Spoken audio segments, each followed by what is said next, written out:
Hi and welcome. My name is Deidre Suriani and I'm an accelerated evolution guide. And what I do is I help people step into radical alignment with their soul's purpose so that they can make the biggest impact with their work and really align themselves physically, mentally, emotionally, and energetically with creating a life that they love. So, in today's talk, I want to share on something that's been coming up that I've noticed within myself. And it really has to do with forgiveness and letting go of the past. And this is one of the biggest things that can block people, can block us all from really showing up in our power. Because the truth is, when we're holding on to the past, when we are not forgiving others, when that is something that we are carrying around with us, there's a weight to it. There's an energetic frequency that we carry. And it constantly keeps us in the past and prevents us really from showing up fully in the now and creating a new future. So there's lots of reasons why it's important to realign yourself and let go of the past and forgive others so that you can show up as the most powerful version of yourself. So, in today's conversation, I'm going to give you 5 steps that you can take in order to let go of the past and forgive others. Because the truth is, when we haven't let go of the past and when we haven't forgiven others, we're carrying that stuff around with us, and no one likes that. Am I right? So, the first step to letting go of the past and forgiving others, and this is a challenging step sometimes, is to realize and recognize that it's still bothering you and that there's still a pain, there's still an emotion, there's still a trigger, there's still something there that is bothering you.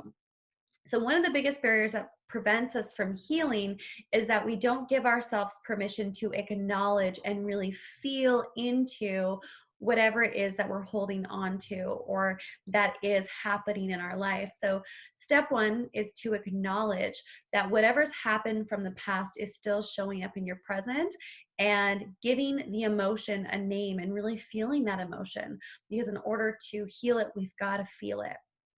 The second step is to, when you look back at the situation, whatever happened, is to look at all of the golden nuggets, look at all of the wins, look at all of the gifts that you got from whatever happened. And sometimes this can be challenging. I know for me, with something that happened to me 10 plus years ago, it was very difficult for me to look at all of the great things that came from it because I was a victim of rape.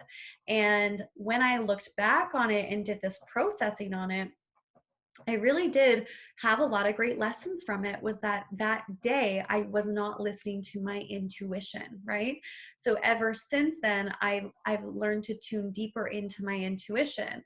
Another piece is, because of that, it's brought me down a really powerful and potent healing journey. And now I support people on doing the same. And I help people heal from trauma and PTSD and connecting them more with their intuition and their body. And because of that, there has been so many gifts that have happened because of the lessons attached to what's happened. And so I want to be really clear here. This step is not about saying whatever's happened in the past is okay.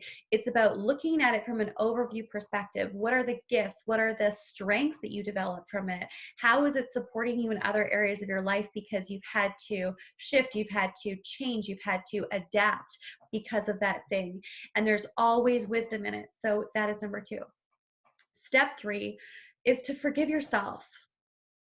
And this can be a challenging step, right? Is to forgive yourself. But the truth is, when we're holding on to the past, when we're not forgiving someone else, guess what happens? We're holding on to the toxicity of holding on to those emotions. The other person isn't feeling it.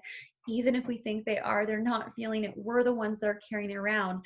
So the truth is, if we're carrying it around energetically, emotionally, and in our body, the truth is, on some level, we have not forgiven ourselves for being a part of that situation. Maybe it had to do with not listening to your intuition. Maybe you knew better. Maybe something happened and you're mad at yourself for that happening to you. And because of it, you haven't really acknowledged yourself and forgiven yourself for being a part of that. And so there's a lot of pieces that can come up here, but for the purpose of this video, we won't get into it because I want to keep it nice and sweet and short. Oftentimes when we have stuff from the past that we're holding on to and we haven't forgiven ourselves, it's because sometimes there can be this feeling of shame around it, right? This feeling of shame or guilt or discomfort or separation from ourself and that part of ourself that was hurt, that was wounded, that was potentially a victim of something that happened. So it's really important to forgive yourself, right? And that can be something as simple as I choose to forgive myself because I don't want to carry this burden anymore. Step 4 is to really understand the cost of holding on to the past. And this is important because as humans, we can, push things aside, we can dim things down, we can say, oh, it wasn't so bad. But the truth is, if it's showing up every single day in your life or it's showing up for you, there's actually a large cost of holding on to this emotion, holding on to this story, because on an energetic frequency, we create what we're a vibrational match. So what does that mean? If we're holding on to the past, we're going to continue to create and manifest similar patterns and energetic fields and situations that are similar to the past. If we keep holding on to the thoughts associated with the past of a story, we're going to continue to create that story in the now, right? So, and it can also affect you physically, mentally, emotionally, and energetically. So there's a cost associated to holding on to this thing from the past. It could be your relationship with yourself, your relationship with others. It could be your finances.